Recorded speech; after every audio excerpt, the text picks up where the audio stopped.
7:50 a.m., Saturday, August 10th, 1940. Throughout the morning, Operation Pied Piper was in full effect for the second time in a year. Soldiers and policemen were summoned by the city council, who had gotten most of the name tags published before being distributed to the homes of Erdington and Kings Norton. One of these soldiers came to the Audrey household on West Hill Road, telling the Reverend and Mrs. Audrey that their children were due to leave on a train bound for the Lake District at 10 wows. Margaret quickly made the arrangements. It was £2 per child to take a train there. But although they had enough money to pay for the tickets, they decided to take separate trains that would be leaving from New Street Station. Once they had been informed of the news, Christopher and his sisters begrudgingly started packing. They were to take as many as they could carry, but mostly important things like clothes. 13 minutes later, Wilbert and Uncle George, whose 24th birthday was today, were already waiting downstairs with their suitcases lying by the front door. For their trip to the Lake District, they put on their Sunday best. They arrived at New Street Station by 9:34. The car came to a stop at the front entrance, and with only a half hour to spare, the Audreys made their way out of the cab and into the very mouth of the station, right towards the ticket office.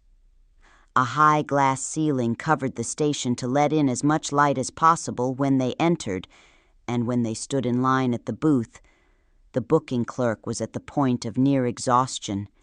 He had been doing this all morning, and some of the children who were too stubborn to leave their parents had nearly drained his energy. Wilbert greeted him in a friendly way and paid him the traveling fares. In turn, the clerk wrote out the destinations, shoved out 6 tickets, took the money, and called next. 2 trains were leaving from platforms 1 and 2. The 9:50s was Christopher, Hillary, and Veronica's to Appleby in Westmoreland, and the train leaving at 10:30 was reserved for the adults.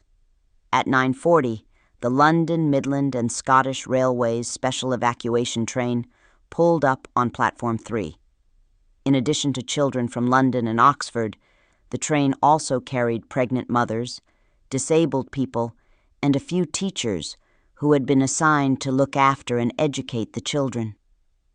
All began to board the train as soon as the announcements were made. The scene itself was like a cross-section of innocent civilians during wartime, packed with parents who had to stay behind to help the war effort, or soldiers who were given tickets to the military bases of the RAF and the Royal Navy to prepare for the German attack. Rations were being sold from sweet stalls while the local newspaper reported last night's events. There weren't any shoe shiners either. All of them had signed up to join the army. The cries and goodbyes of the departing children were too much for Christopher, and he wanted to drown out the noise. He held his ears and closed his eyes, waiting for it to end. When he opened them, he saw not his family but a sea of people rushing to catch their trains like wild horses. He grew frightened. "Daddy, where are you?" There was no way he could find his family, nor the right time to search the station thoroughly. He had to find his train. Eventually, he came to Platform 3, stood in a line of other children and boarded as the guard quickly looked over their tickets. He was so dazed he didn't realize that he had put Christopher on the wrong train until it was too late. Christopher found a compartment in the last carriage at the back of the train and sat his luggage down on the opposite side as there was no one else occupying it. Taking a breath, he looked out through the window for any sign of his family, but he could not see them through the smoke of the trains departing to the safest regions of the country. A blast of steam, a whistle from the guard. The porter closed the doors, a toot of the engine's own whistle. The clock struck 10, and off it went. Parents waved farewell from the platform. The vision of the train as it pulled out of the station formed a sad memory. It looked like they would never see each other again.